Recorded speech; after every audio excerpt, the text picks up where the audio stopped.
फैसलाबाद से मोहम्मद अशफाक मगर पुलिस की बेहतरीन तफ्तीश और बरवकत शहादत गवाहन से कत्ल और इक़दाम कत्ल के मुलजमान को सजाएं दे दी गईं। थाना सदर फैसलाबाद के कत्ल और इक़दाम कत्ल के मुकदमा 1534/22 में एडिशनल सेशन जज फैसलाबाद राना तनवीर अहमद ने जुर्म साबित होने पर सजाएं सुना दी गई। मुलजमान गुलाम मुर्तज़ा, अली हैदर, रिजवान, उमर हसन और गुलाम रजा को सजाएं दी गईं।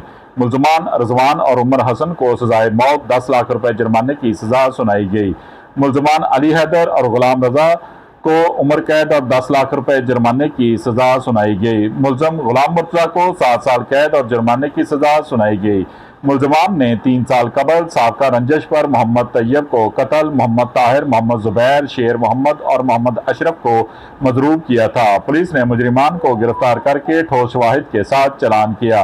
मुकदमे की मौसर पैरवी के पेश नज़र मोअज़्ज़ज़ अदालत ने मुजरिमान को करार वाकई सजा सुनाई। मुकदमात में मुलव्वस मुलजमान को सजाएं मिलना हक और इंसाफ की फतह है।